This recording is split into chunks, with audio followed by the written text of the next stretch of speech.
سے فی قصۃ آدم علیہ السلام وما فیہا من العبر والحکم، سورۃ الاعراف، تفسیر الجلالین، تفسیر ابن کثیر۔ الحمدللہ رب العالمین، والصلاة والسلام علی اشرف الانبیاء وسید المرسلین سیدنا محمد وعلی آلہ واصحابہ اجمعین۔ اللہم صل علی سیدنا محمد وعلی آل سیدنا محمد کما صلیت علی ابراہیم وعلی آل ابراہیم فی العالمین انک حمید مجید۔ اعوذ باللہ من الشیطان الرجیم، بسم اللہ الرحمن الرحیم۔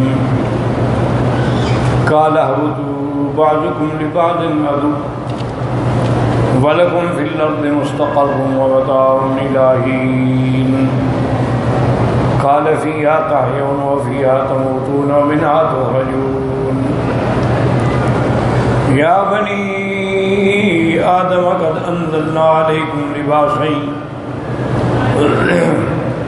لِبَاسًا يُوَارِي سَوْآتِكُمْ وَرِيشًا وَلِبَاسُ التَّقْوَىٰ ذَٰلِكَ خَيْرٌ ذَلِكَ مِنْ آيَاتِ اللَّهِ لَعَلَّهُمْ يَذَّكَّرُونَ۔ الحمدللہ، قصہ آدم علیہ السلام میں میں نے عرض کیا تھا کہ زیادہ قیل قال اور اقوال سے بچنے کی کوشش کریں۔ حضرت آدم علیہ السلام نے آپ نے غلطی کی اور انبیاء علیہ السلام کو نسیان بھی ہو سکتا ہے اور سہو بھی ہو سکتا ہے۔ انبیاء علیہ السلام گناہوں سے پاک ہوتے ہیں، معصوم ہوتے، صغیرہ کبیرہ ہر قسم کے گناہ فواحش سے اللہ نے ان کو معصوم بنایا، اور پھر ان کی عصمت جو ہے وہ بھی اختیاری ہے، اضطراری نہیں ہے۔ کیا معنی؟ فرشتے بھی تو معصوم ہیں، وہ بھی تو گناہ نہیں کرتے، لیکن ان کی عصمت جو ہے اضطراری ہے کہ ان کے اندر اللہ نے وہ گناہ کا مادہ ہی نہیں رکھا، قوت حیوانیہ ہی نہیں، قوت شہوانیہ ہے ہی نہیں ان کے اندر، نہ ان کو کھانے کا مسئلہ ہے، نہ پینے کا مسئلہ ہے، نہ نکاح کا مسئلہ ہے، نہ بیوی، یعنی وہ مادہ ہی نہیں ہے اس کے اندر۔ اللہ نے جو مخلوق پیدا کی ہے نا، اس میں قوات ہوتی ہیں، قوت علمی ہوتی ہے، قوت عملی ہوتی ہے، قوت فکری ہوتی ہے، قوت نظری ہوتی ہے، اور قوہ ملکیہ ہوتی ہیں، اور قوہ حیوانیہ ہوتی ہیں۔ یہی وجہ ہے کہ روزہ رکھنے سے وہ قوہ شہوانیہ جو ہے نا، حیوانیہ، وہ دب جاتے ہیں، اور قوات ملکیہ جو ہے وہ اوپر آ جاتے ہیں، کیونکہ فرشتوں کی صفت ہے نا، کھانا نہیں، پینا نہیں، بیوی نہیں۔ اب اس نے بھی رمضان میں کھانا بند، بیوی سے مجامعت بند، پینا بند، ہر قسم کی غیبت بند، ہر قسم کے گناہوں سے دور، تو ان میں وہ قوات ملکیہ جو ہیں وہ ابھر جاتی ہیں، اوپر آ جاتی ہیں، اور قوات حیوانیہ اور شہوانیہ جو مغلوب ہو جاتی ہیں۔ تو فرشتے جو ہیں نا، یاد رکھو، ان میں قوت حیوانیہ ہے نہیں، لہذا وہ معصوم ہے، تو ان کی عصمت جو ہے وہ اضطراری ہے۔ لیکن انبیاء کی عصمت جو ہے وہ اختیاری ہے کہ اللہ نے انبیاء کو ہر قسم کی قوت دی ہے، بلکہ انبیاء کو ایک مرد کے بجائے 100 مرد کی طاقت دی جاتی ہے، لیکن اس کے باوجود وہ گناہوں سے محفوظ رہیں، اس کے باوجود یعنی کبھی اللہ کے پیغمبر نے کسی نامحرم پہ نظر نہیں ڈالی، کبھی اللہ کے پیغمبر کی زبان مبارک سے کوئی ایسا کلمہ بھی نہیں نکلا جو آپ کے شایان شان نہ ہو. تو اس لیے اصل عصمت جو ہے وہ انبیاء کی ہے. باقی معصوم ہونے کے باوجود بھی یاد رکھو کہ نسیان بھی ہو سکتا ہے، انبیاء بھول جاتے اور سہو بھی ہو سکتا ہے. تو حضرت آدم علیہ السلام سے بے شک غلطی ہوئی، لیکن اس کو بھی اس لیے محمول کیا جائے گا کہ وہ نسیان تھا. جیسے اللہ نے فرمایا نسی آدم، وہ جو حکم تھا نا نائی کا وہ بھول بیٹھے.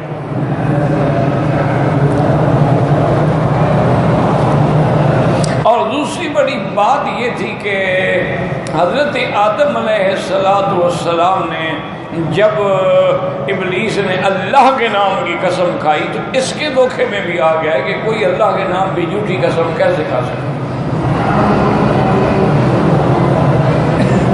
اسی لیے بعض علماء نے لکھا ہے کہ مومن کا یہ حالت ہوتا ہے کہ اللہ سے اتنا پیار ہے کہ کوئی اس کو اللہ کے نام پہ دھوکہ دینا چاہے وہ دھوکہ کھا جاتے ہیں کہ محبوب کا نام لیا ہے بس ٹھیک ہے. اب دونوں میں فرق دیکھیں. ابلیس کو جب یہ مار پڑی تو اس نے اس کی نسبت جو ہے وہ بھی خدا کی طرف کی. فَبِمَا أَغْوَيْتَنِي، آپ نے جو مجھے گمراہ کیا ہے نا میں بھی آپ کے بندوں سے انتقام لوں گا.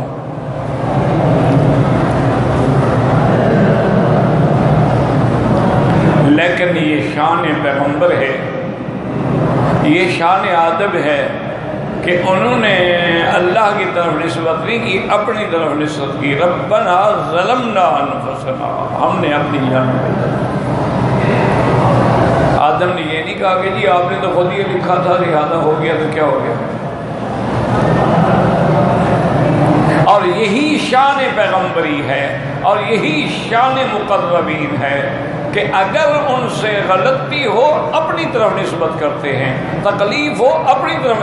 جیسے کہ سیدنا ابراہیم علیہ السلام نے فرمایا وَإِذَا مَرِضْتُ فَهُوَ يَشْفِينِ، کہ جب میں بیمار ہوتا ہوں، حالانکہ بیماری بھی تو اللہ دیتے ہیں، شفا بھی اللہ دیتے ہیں، لیکن بیماری کی نسبت اپنی طرف کی، شفا کی نسبت اللہ. یہ نہیں کہا کہ آپ ہی بیماری دیتے ہیں اور آپ ہی شفا فرمائیں. فَإِذَا مَرِضْتُ فَهُوَ يَشْفِينِ، یا اللہ جب میں بیمار ہوتا ہوں آپ شفا دیتے ہیں. یہ مقام پیغمبر. اور اس کے بعد جو ہے یہ جو آپ کا حکم ہے زمین پر نزول کا، یہ سزا نہیں ہے. بہت سارے لوگ سمجھتے ہیں کہ جی اس درخت کے کھانے سے وہ جو سزا ملی، کپڑے اتر گئے، آپ کا سطر کھل گیا، اور اسی لیے ان کو یہ غلط بات. اللہ تعالیٰ نے ان کی توبہ قبول فرما لی، معاف کر دیا. فَتَابَ عَلَيْهِ إِنَّهُ هُوَ التَّوَّابُ الرَّحِيمُ. توبہ معاف ہو گئی. اب یہ جو حکم دیا جا رہا ہے یہ وہ اصل حکم ہے جس کے لیے اللہ نے انہیں پیدا کیا اور خلیفۃ اللہ فی الارض بنایا، کہ جب وہ زمین میں آئیں گے تو زمین میں آبادی ہوگی. اس لیے حکم دیا گیا قُلْ نَهْبِطُوا، اترو. جمع کا صیغہ یا تو تعظیم کے لیے ہے یا جمع سے مراد یہ ہے کہ آپ اور آپ کی ذریت جو میں نے مقدر کر دی ہے آپ کے صلب میں، اب آپ اتریں گے تو وہ بھی اتر گئے. ورنہ یہ جو قصہ ہے کہ سانپ وانپ، یہ سارے اسرائیلی روایات ہیں، کسی صحیح حدیث مبارک میں سانپ کا ذکر نہیں. جہاں تک ابلیس کا تعلق ہے جی آدم حوا، ابلیس کو تو پہلے اللہ نے نکال دیا، پھر ابلیس کو کیوں شامل کر رہے ہو؟ ابلیس کو تو اللہ نے پہلے 2 دفعہ کہا لخرج منہا انک من الصاغرین، اور پھر حکم کہا لخرج منہا مذموما مدحورا. اس کا کیا تعلق ہے کہ وہ آدم علیہ السلام اکٹھے اترا تھا؟ اس کو نکالا گیا ہے، اتارا نہیں گیا۔ اب آدم علیہ السلام کو اللہ نے یہ بھی بتا دیا کہ بعضکم لبعض عدو، تم ایک دوسرے سے دشمنی کرو گے۔ کیا معنی ہے؟ یعنی جو آپ کی آگے اولاد اور نسل پیدا ہوگی ان میں ایک دوسرے سے دشمنی، عداوت، یہ سب چیزیں ہوں گی۔ اور وَلَكُمْ فِي الْأَرْضِ مُسْتَقَرٌ، زمین میں تمہارے لیے جائے قرار ہے۔ اور متاع الہین، متاع مانا نفع اٹھانا، الہین مانا ایک مدت تک، یعنی جب تک آپ کی زندگی ہے تو آپ اس زمین پہ رہتے ہوئے نفع اٹھائیں۔ اور یہ بھی بتلا دیا کہ جیسے آپ کو جنت سے اتارا گیا، آسمانوں سے اتارا گیا، اب زمینوں سے نہیں نکلا، فیہا تحیون، اسی میں زندہ رہو گے اور اسی میں تمہیں موت آئے گی، اسی سے زمین سے کھڑے ہو۔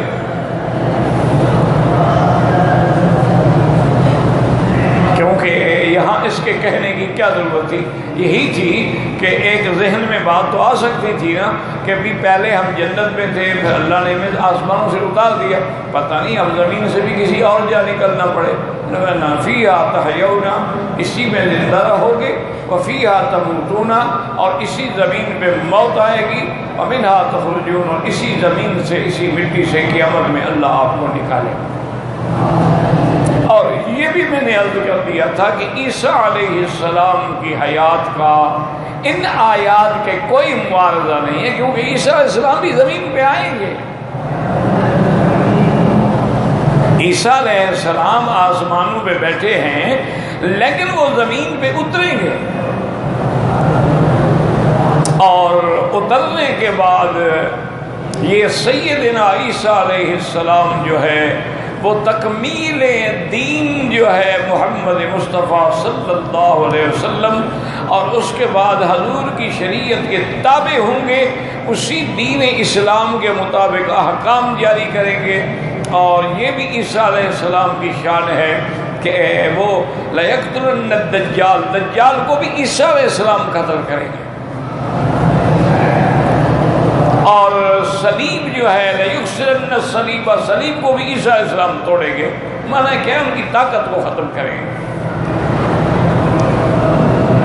اور وہ مقام بھی حضور نے بتلا دیا کہ باب لد جو ہے وہ یعنی بیت المقدس میں، دمشق میں، جسے آج کل آپ تل ابیب کہتے ہیں، اسرائیل کا جو دارالخلافہ ہے، اسی جگہ وہ مقام لد ہے، جہاں وہ دجال ہوگا وہیں آگے عیسیٰ علیہ السلام اس کو ماریں گے۔ اور جب وہ عیسیٰ علیہ السلام پہ نظر پڑے گی نا اس بدبخت کی، ایک آنکھ تو ویسے نہیں ہوگی، تو ایک آنکھ سے جب نظر پڑے گی تو حدیث مبارک میں ہے یذاب کما یذاب الملح فی الماء، ایسے پگھلنا شروع ہو جائے گا جیسے نمک پانی میں گل جاتا ہے۔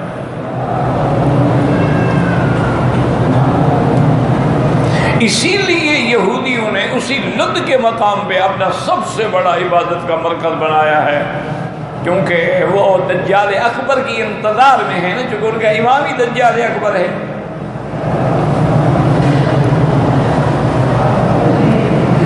تو اس لیے یاد رکھیں کہ اس آیت کے خلاف نہیں۔ پھر عیسیٰ علیہ السلام تقریباً 40 سال رہیں گے، اور پھر آپ کی شادی مبارک ہوگی، پھر آپ پہ موت آئے گی، تو مدینہ منورہ میں دفن ہوں گے روضہ محمد مصطفیٰ صلی اللہ علیہ وسلم۔ اب اس کے بعد اللہ تبارک و تعالیٰ فرماتے ہیں یا بنی آدم قد انزلنا علیکم لباسا قد انزلنا علیکم لباسا یواری سوآتکم وریشا ولباس التقوی ذالک خیر ذالک من آیات اللہ لعلہم یذکرون۔ اللہ نے فرمایا اولاد آدم ہم نے تمہارے لیے اتارا ہے لباس، اس کا معنی یہ نہیں ہوتا کہ لباس اوپر سے اترا ہے. جیسے اللہ نے فرمایا وَأَنزَلْنَا الْحَدِيدَ فِيهِ بَأْسٌ شَدِيدٌ وَمَنَافِعُ لِلنَّاسِ، کہ ہم نے اتارا لوہے پر. لوہا کوئی اتارا نہیں ہے، لوہا تو زمین سے نکالا جاتا ہے، تو اوپر سے تو نہیں آتا لوہا. اچھا، لباس جو ہے یاد رکھیں کہ یا تو وہ سوتی لباس ہوگا، یا اونی لباس ہوگا، یا ریشمی لباس ہوگا. لباس تو ان چیزوں سے بنتا ہے نا جی، یا تو کاٹن سے.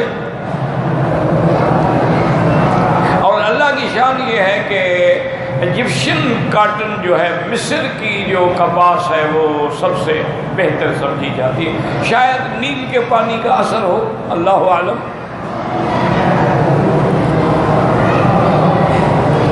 اور یا پھر اون سے بنتا ہے، جانوروں کی اون اتاری جاتی ہے، پھر اس سے لباس بنتے ہیں. یا پھر ریشم سے لباس بنتا ہے. اور ریشم ایک تو مصنوعی ریشم ہے، جیسے آج کل ہم نے سارے کپڑے پہنے ہوئے ہیں، لفظ بھی لکھا ہوتا ہے سلک، حریر، فلاں، یہ تو ربڑ کے بنے ہوئے ہیں، ان کا ریشم سے کیا تعلق؟ ریشم جو حضور نے مردوں پہ حرام کی ہے وہ ریشم ہوتی ہے جو کیڑے سے نکلتی ہے. جیسے شہد ہے، شہد کیڑوں سے نکلتی ہے نا، نحل شہد کے مکھیاں ہوتی ہیں. اسی طرح اس ریشم کے لیے بھی خاص کیڑے ہوتے ہیں، ان کا جو مادہ نکلتا ہے پھر اسی کو ریشم کی شکل دی جاتی ہے. اصل ریشم وہ ہوتی ہے. اور وہ حضور پاک نے سرکار دو عالم صلی اللہ علیہ وسلم نے ایک دن اپنے ہاتھ میں سونے کا ٹکڑا لیا اور ریشم کا کپڑا لیا اور فرمایا ھذان حرامان علی ذکور امتی، یہ دونوں چیزیں جو ہیں میری امت کے مردوں کے لیے حرام. کہ مرد سونا بھی نہیں پہن سکتا، اور سونا ہمیں کسی بھی شکل میں، چین جیسے آج کل لوگ گلے میں چین ڈال دیتے ہیں، یا انگوٹھیاں بنوا لیتے ہیں، یا سونے کے بٹن لگا دیتے ہیں، یا سونے کے برتنوں میں کھانے سب حرام ہے مردوں میں. اور اسی طرح ریشم کا کپڑا بھی نہیں پہن سکتا، وہ بھی حرام. اچھا، ضرورت کے لیے مسئلہ اچھی طرح سمجھ لیں، ضرورت کے لیے دونوں چیزیں حلال ہیں. کیا معنی؟ مثلا ایک آدمی نے دانت لگوانا ہے، اس نے سونے کا دانت لگوا لیا ہے، اس کی وجہ یہ ہے کہ اور جو بھی مادے ہوتے ہیں نا جی، چاندی ہو یا کوئی، اس میں بدبو پیدا ہو جاتی ہے. یہ سونا ایک ایسی دھات ہے جس میں بدبو پیدا نہیں ہوتی. تو وہ اگر اس مجبوری کی بنا پہ سونے سے بھرائی کراتا ہے یا سونے کا خول چڑھاتا ہے، وہ جائز ہے.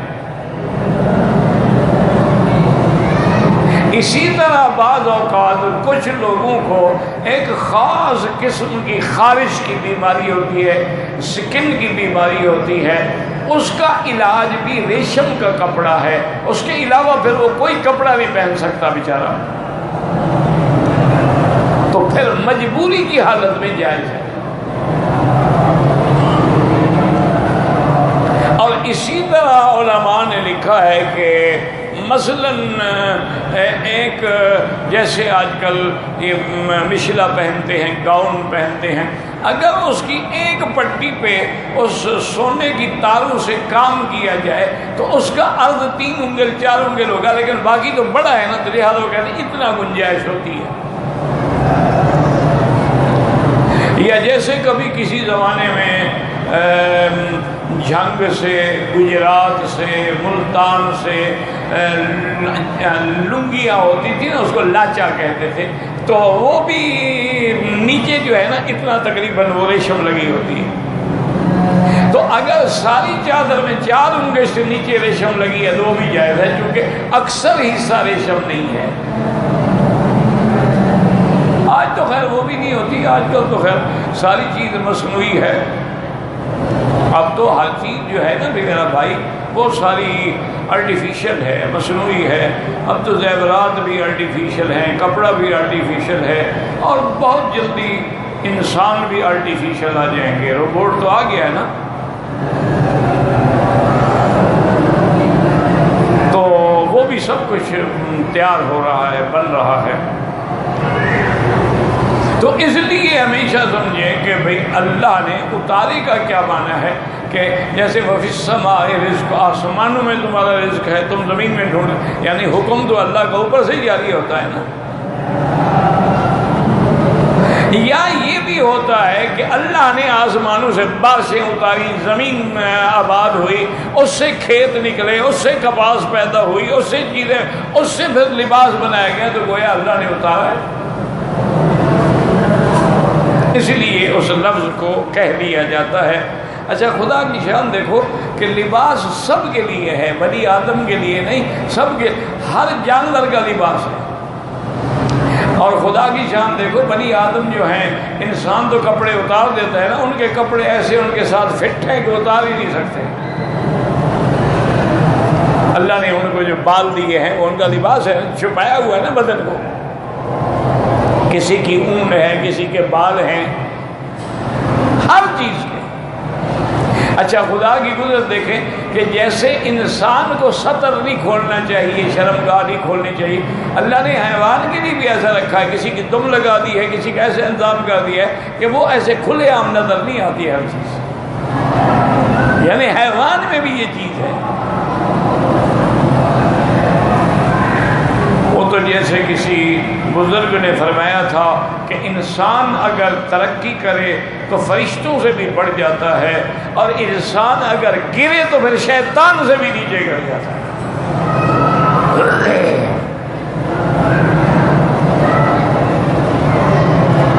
اب اللہ نے لباس کیوں اتارا؟ سب سے پہلا لباس کا کام کیا ہے؟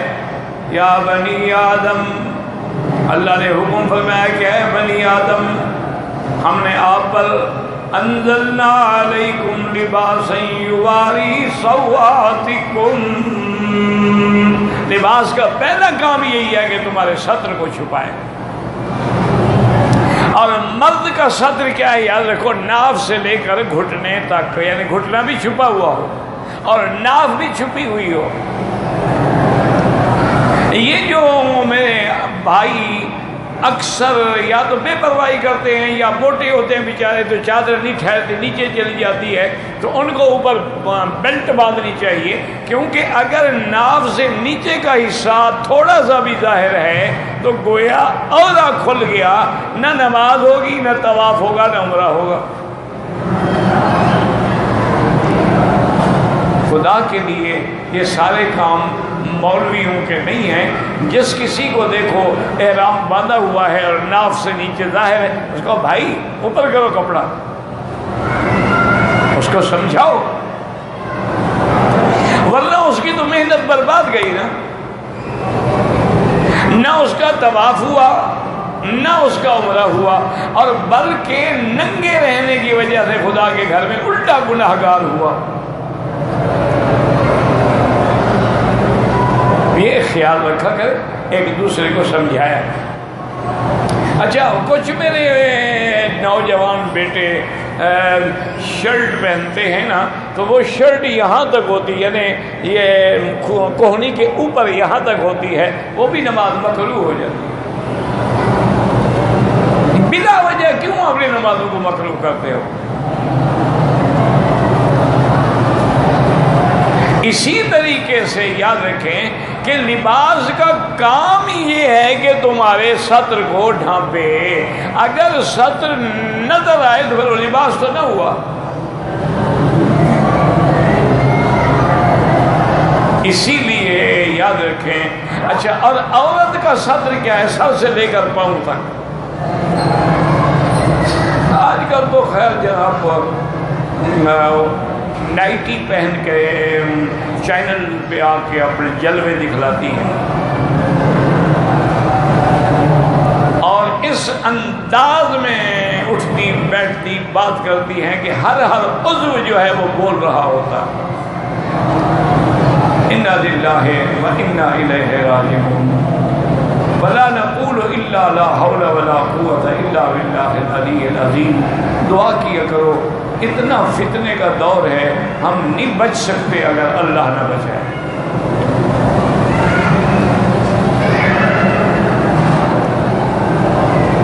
ہم انسان ہیں، خطا کار ہیں، ہم بالکل نہیں بچ سکتے. لا حول ولا قوت الا باللہ العلی العظیم.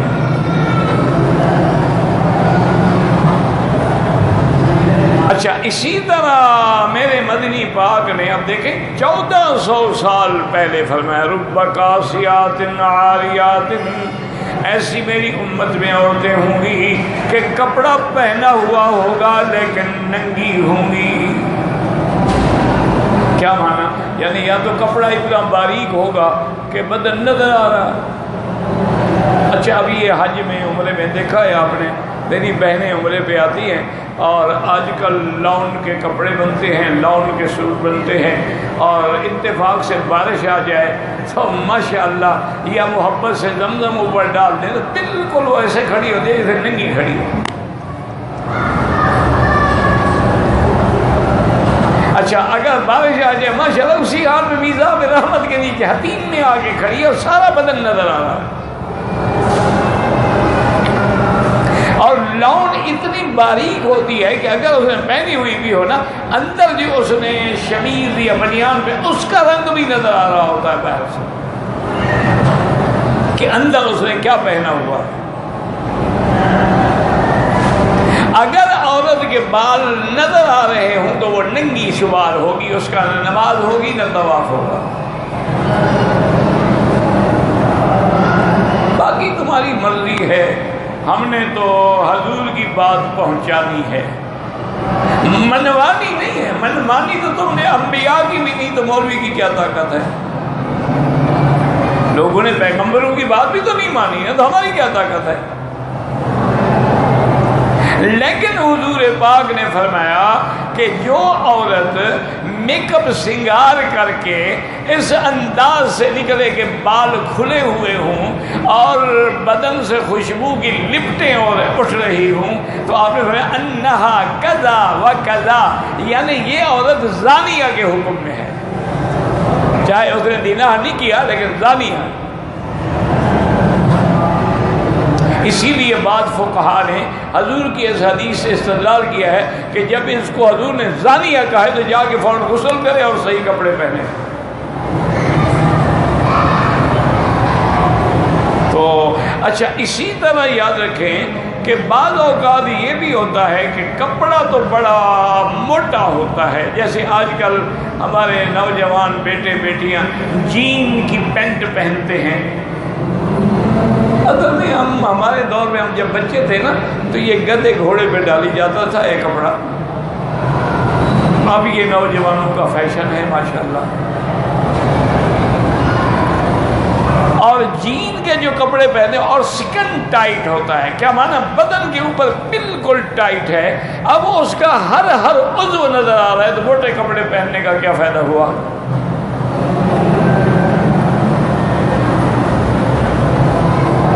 اگر اس کا بدن نظر آ رہا ہے تو پھر کپڑے پہننے کا کیا فائدہ ہوا؟ آپ دیکھیں نا جی کہ یہ میرے بھائی جو پینٹ پہنتے ہیں، میں نہیں کہتا کہ بھی حرام ہے، وہ تو کسی زمانے میں پینٹ کافر پہنتے تھے، اب تو ہر ملک میں مسلمان پہنتا ہے، لہذا تشبہ والی بات تو نہیں رہی. لیکن کبھی ان کو رکوع میں جائیں یا سجدے میں جائیں، ان کی کیفیت دیکھیں کہ پیچھے کیا نظر آتا ہے. اچھے لگتے ہیں. انا للہ و انا الیہ راجعون. اچھا، اس لیے ہم نے برونائی، ملیشین اور انڈونیشین ان کے لوگوں کو ہم نے دیکھا ہے، ان کے بڑے بڑے جو آتے ہیں نا تو وہ باقاعدہ نیچے پینٹ ہوگی، سوٹ ہوگا، لیکن نماز میں وہ اوپر لنگی اس کے باندھ لیں گے، تو اس سے بدن بھی چھپ گیا، سکون سے نماز بھی ہو گئی. تو پہلا کام لباس کا کیا ہے کہ تمہاری صدر کو چھپانا کا کام، اور دوسرا کیا ہے کہ سردی گرمی سے بچائے، تقیکم الحر والبرد، یہ بھی لباس کا کام۔ اور چوتھا کام کیا ہے، وریشہ، اور زینت بھی ہو۔ اب دیکھیں نا، اچھے کپڑے پہنے ہوئے ہوں تو آدمی اچھا لگتا ہے۔ اب ایک آدمی کو ویسے نعوذ باللہ ننگا کھڑا کر دو، دوسرے آدمی کو ماشاءاللہ سفید کپڑے پہناؤ اور سر پہ ماشاءاللہ سنت کے مطابق پگڑی بندھی ہوئی ہو تو عجیب خوبصورت اور جمال نظر آتا ہے، پتہ لگتا ہے کہ مرد ہے کوئی۔ اور اگر آپ نے شرٹ پہنا ہوا ہو عورتوں والا اور نیچے جین پہنی ہوئی ہو اور کانوں میں بالے پہنے ہوئے ہوں، گلے میں چین پہنی ہوئی ہو تو ماشاءاللہ دور سے ہجڑا نظر آتا ہے کہ یہ بھی کوئی ہجڑا ہے، بھیک مانگنے کے لیے آ گیا۔ وہ کوئی مرد نظر تھوڑا آتا ہے۔ مرد کا کیا کام ہے کہ بالے پہنے؟ مرد کا کیا کام ہے کہ گلے میں چین پہنے؟ مرد کا کیا کام ہے کہ نیلے پیلے گلابی عورتوں والے کپڑوں کی شرٹ پہنے؟ یہ تو ساری نعوذ باللہ مائیکل جیکسن کے متبعین میں ہیں یہ لوگ۔ انا للہ و انا الیہ راجعون۔ کسی عالم بزرگ کی چادر ملے نا، آپ اتنا احترام نہیں کریں گے جتنا مائیکل جیکسن جو ہے وہ گانے سے پہلے اپنی شرٹ پھینکتا تھا تو وہ لڑکیاں اس کو پھاڑ کے جتنا ہاتھ آگئی بطور تبرک کے سینے پہ لگا کے رکھتی تھی۔ انا للہ و انا، اور دنیا کا بد شکل ترین آدمی تھا وہ، پتہ نہیں آپ نے دیکھا یا نہیں دیکھا، وہ تو پلاسٹک سرجری کرائی ہوئی تھی، انتہائی بد شکل آدمی تھا۔ بس اس نے یہ جو ہے نا جی ڈسکو وسکو، یہ اس کا وہ مجد تھا، اور لڑکیوں کو تھرکنے کا اور ناچنے کا اور ہلا گلا کرنے کا اور حدود سے نکل جانے کا جو ہے وہ ذریعہ بن گیا، کیونکہ جب ڈسکو ہو تو پتہ نہیں لگتا نا دوسرے کا ہاتھ کہاں کہاں لگ رہا ہے۔ انا للہ و انا الیہ راجعون۔ دعا کریں حرم میں بیٹھے ہو، اللہ مسلمانوں کی بیٹیوں کی بیٹوں کی عزت محفوظ رکھے۔ میری بہن، میری بیٹی، یہی تمہارے پاس ایک تابدار عزت کا موتی ہوتا ہے، اگر تم اس کو لٹا بیٹھی نا پھر تمہارا کیا ہے، مطلب تم چلتی پھرتی ایک لاش ہو، پھر تمہاری کیا قیمت ہے؟ یہی عزت اور عفت اور عصمت ہی تو تیری قیمت ہے۔ اور بیوٹی جو ہے وہ حیا سے پیدا ہوتی ہے، بیوٹی میک اپ سے پیدا نہیں ہوتی۔ میک اپ سے ایک فائدہ ہوتا ہے انشاءاللہ کہ 2-4 سال میں سکن بھی برباد ہو جائے گی، آنکھیں بھی برباد ہو جائیں گی، اور اچھی خاصی ڈین لگے گی جب تک کہ وہ دوبارہ میک اپ نہ کرے۔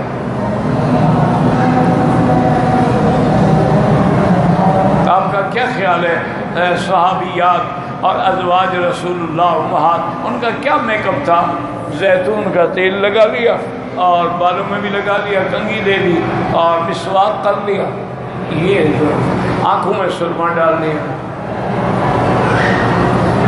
وہ بڑھاپے تک اس عورت کی نہ جلد خراب ہوتی ہے، نہ آنکھیں خراب ہوتی ہیں، نہ اس کی ماشاءاللہ سکن خراب ہوتی ہے۔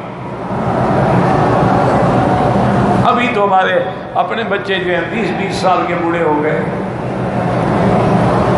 بال 20 سال کے بچے ڈائی کراتے ہیں۔ انا للہ و انا الیہ راجعون۔ اچھا پہلے تو عورتیں جاتی تھیں نا بیوٹی پارلر میں بننے سنورنے کے لیے، اب ماشاءاللہ ہمارے مرد بھی جاتے ہیں، وہ بھی تشریف لے جاتے ہیں، ان کو بھی فیشل کرانا پڑتا ہے۔ لا حول ولا قوت الا باللہ العلی العظیم۔ تو اب اللہ نے بتلا دیا کہ لباس کیوں اتارا، یا بنی آدم قد انزلنا علیکم لباسا یواری سوآتکم وریشا، لیکن یہ سب بتا کے اگلی بات جو ہے اس پہ لباس التقوی ذالک خیر۔ اللہ نے فرمایا اصل تو یہ ظاہری لباس ہے، اصل لباس تو تقوی ہے۔ کیا مانا؟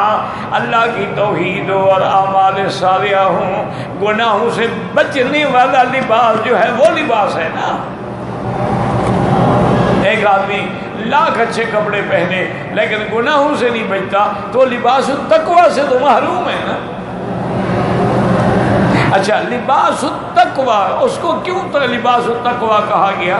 کہ جیسے لباس ہمارے اعضاء کو چھپا لیتا ہے، اگر آدمی متقی ہو تو اللہ اس کے گناہوں پہ بھی پردہ ڈال دیتا ہے۔ اور اسی لیے اللہ نے قرآن میں فرمایا ہے کہ میاں بیوی جو ہیں ہن لباس لکم وانتم لباس لہن، وہ تمہارا لباس ہے، تم ان کا لباس ہو۔ کیا مانا؟ وہ تمہیں گناہوں سے بچاتی ہے، تم اسے گناہوں سے بچاتے ہو، اور ایک دوسرے کے لیے پردہ ہو۔ اصل لباس جو ہے لباس التقوی ہے۔ بعض علماء نے فرمایا اس سے مراد ایمان ہے، بعد نے فرمایا کہ عمل صالح ہے، اور اللہ نے فرمایا کہ یہ سب چیزیں جو میں نے بیان کی ہیں ذالک من آیات اللہ ہے، یہ اللہ کی نشانیاں ہیں، چونکہ لعلم تاکہ تم اس سے نصیحت حاصل کرو اور تقوی حاصل کرو۔ اب دیکھیں مفسر رحمۃ اللہ علیہ ان آیات کی تفسیر میں کیا ارشاد فرماتے ہیں۔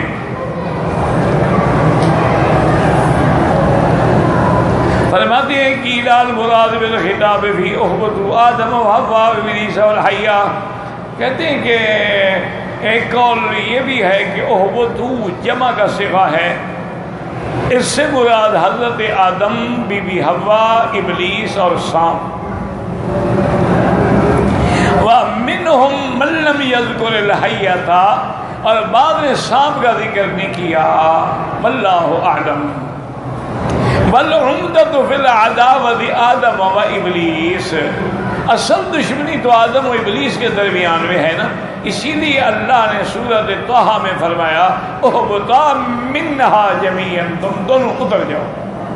اور حوا کا ذکر نہ آیا ہے، اہبطا تصریح ہے، وحوا تبع لآدم، تو کہ وہ آدم کے تابع ہے۔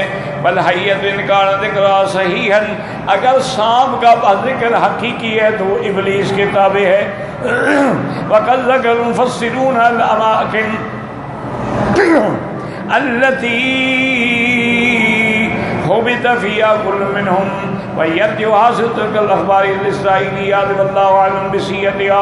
اب بعض مفسرین نے وہ جگہ بھی بتائی ہیں کہ آدم کو کہاں اتارا گیا، حوا کو کہاں اتارا گیا، ابلیس کو کہاں اتارا گیا، لیکن مفسر فرماتے ہیں کہ وہ ساری باتیں جو ہیں روایات اسرائیلی ہیں، واللہ اعلم بصیتها، پتہ نہیں ان کی صیت کیا ہے۔